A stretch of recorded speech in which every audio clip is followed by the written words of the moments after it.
guys, welcome to your channel in rational English classes. आपका बहुत बहुत स्वागत है रेशनल इंग्लिश क्लासेस में।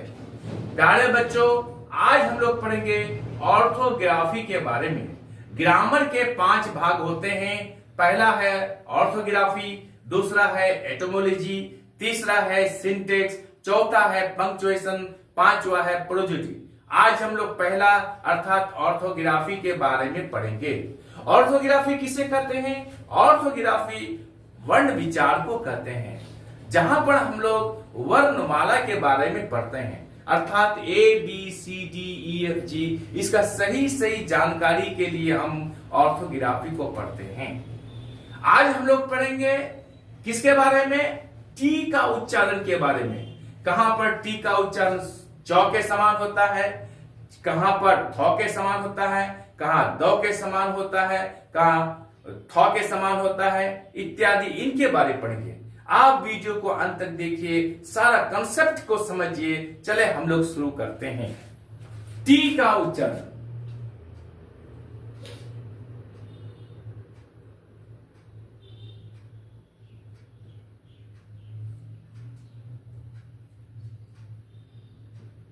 कहां कहां हम लोग टी का उच्चारण करेंगे, इसके बारे में पढ़ेंगे। प्यारे बच्चों, पहला कंसेप्ट को समझिए। टी के बाद यदि आई ए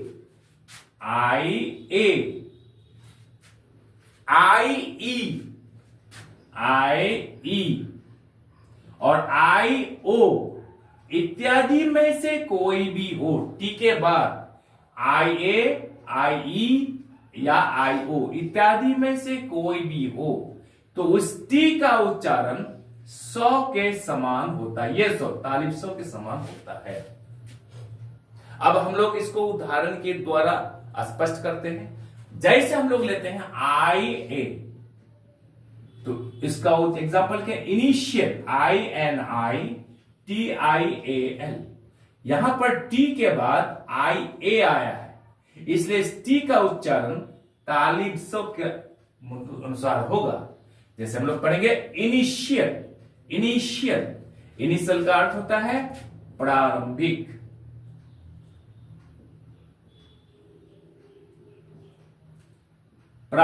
इनिशियल, यहां पर श का उच्चारण करेंगे हम लोग। दूसरा लेते हैं हम लोग, क्या लेते हैं? आई ई। अब इसको कैसे पढ़ेंगे हम लोग, एग्जाम्पल समझेंगे हम लोग। जैसे PATIENT, टी के बाद IE है, इस टी का उच्चारण तालिब 100 के अनुसार होगा, इसके जैसा होगा। इसका उच्चारण पढ़ेंगे हम लोग पेशेंट का अर्थ होता है रोगी या फिर मरीज।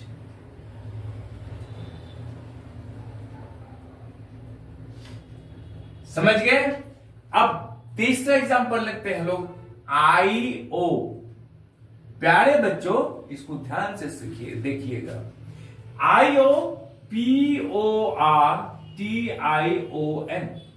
टी के बाद यहां पर IO का प्रयोग किया गया है, इसलिए टी का उच्चारण तालिब 100 के अनुसार होगा। जैसे पोर्शन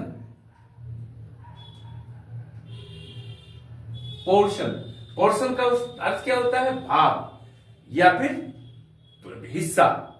दूसरा एग्जांपल था प्रमोशन, PROMOTION। टी के बाद IO है, इसलिए उसका उच्चारण तालिब 100 के जैसा होगा। प्रमोशन का अर्थ होता है वृद्धि। ठीक उसी तरह एक इंपॉर्टेंट एग्जांपल लेते हैं हम लोग, RATIO।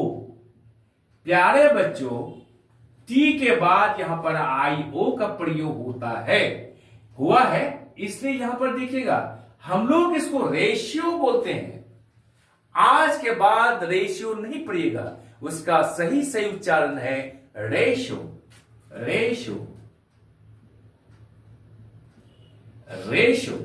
इसको कभी भी रेशियो नहीं पढ़िएगा, रेशो का अर्थ होता है अनुपात। ध्यान से देखिएगा वीडियो को और इसको समझने का प्रयास कीजिएगा। अगर कोई कंफ्यूजन हो तो कमेंट करके बताइएगा। प्यारे बच्चों, अब हम लोग दूसरा कंसेप्ट पढ़ेंगे। यदि शब्द में एस के बाद क्या हो, TION हो, ठीक है, TION हो, या फिर टी के बाद URE का प्रयोग हो, तो यहां पर इसका उच्चारण होगा चौ के समान होगा।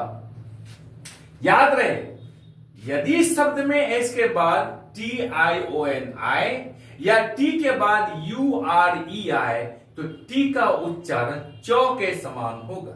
जैसे हम लोग लेते हैं TION, इसको लेते हैं हम लोग QUESTION, हम लोग इसका उच्चारण करेंगे क्वेश्चन।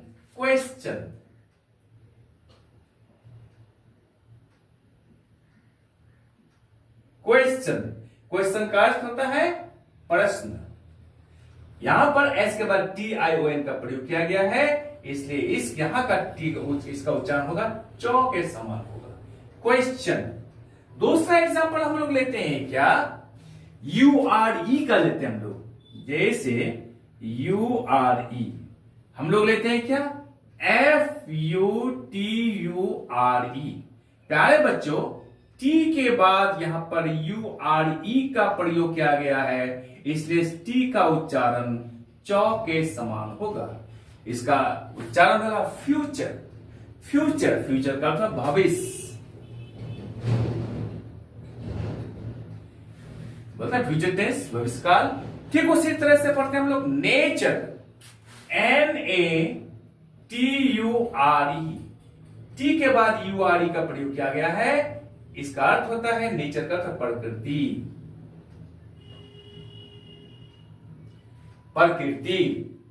समझ रहे हैं हम लोग।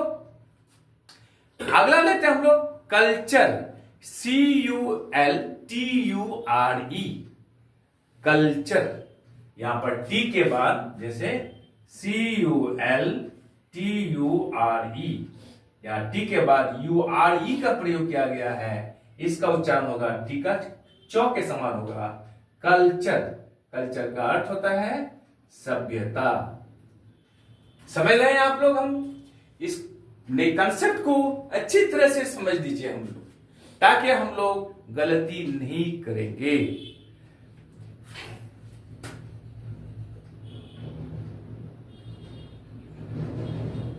अब हम लोग प्यारे बच्चों अगला कंसेप्ट को लेते हैं, हम लोग तीसरा कंसेप्ट को लेते हैं। तीसरा कंसेप्ट ये बता रहा है, जब टी के बाद एच आए तो कभी उसका उच्चारण थो होता है और कभी दो होता है। कब थो होता है, कब दो होता है, पढ़ते हैं हम लोग। जैसे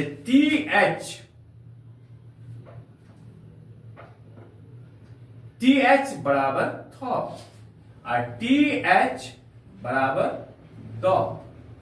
जैसे हम लोग पढ़ते हैं यहां पर क्या, थो के थीन, THIN, थीन का अर्थ होता है पतला।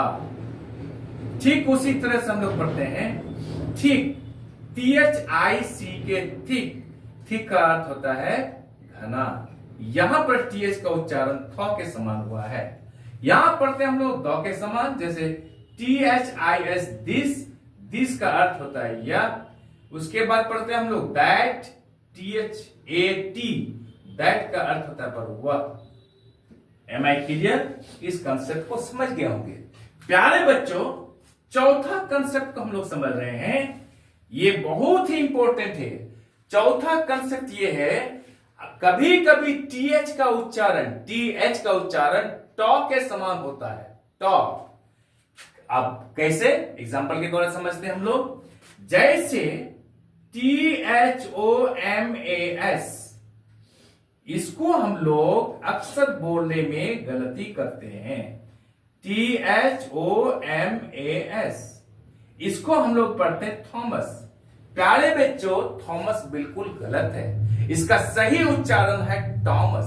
जैसे एक वैज्ञानिक का नाम सुने होंगे, टॉमस एडिशन। यहां पर टॉमस पढ़िएगा, थॉमस नहीं पढ़िएगा। ठीक उसी तरह से और एग्जांपल लेता हूं मैं, THAMES।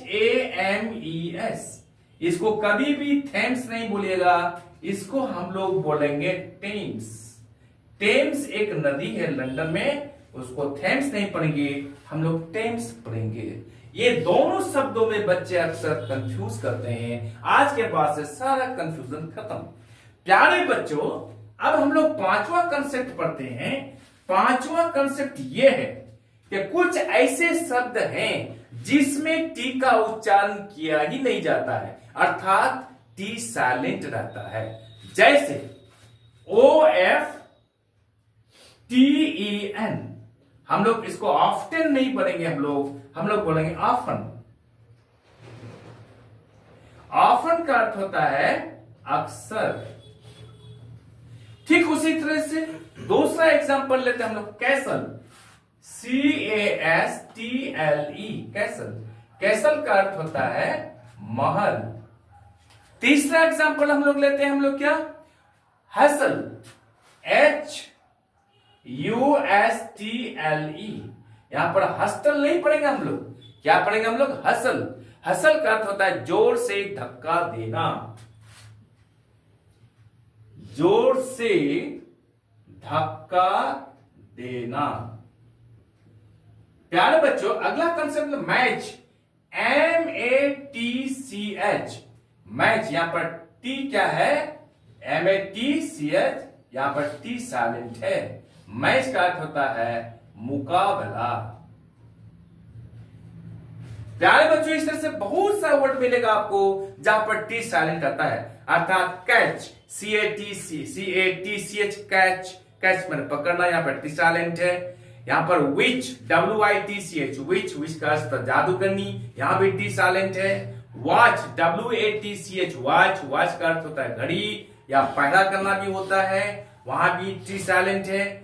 PATCH, पैच, यहां पर टी साइलेंट है। पैच का अर्थ होता है थिगरी या धब्बा या दाग। उसी तरह से हम लोग पढ़ेंगे सॉफन, SOFTEN, सॉफ्टन नहीं बोलेंगे हम लोग पढ़ेंगे सॉफन। सॉफन का अर्थ होता है मुलायम करना या कोमल करना। इसी तरह से हम लोग पढ़ेंगे फास्टन, FASTEN, फास्टन नहीं बोलेंगे हम लोग बोलेंगे फासन। फासन का अर्थ होता है जकड़ना या कसना या फिर बांधना।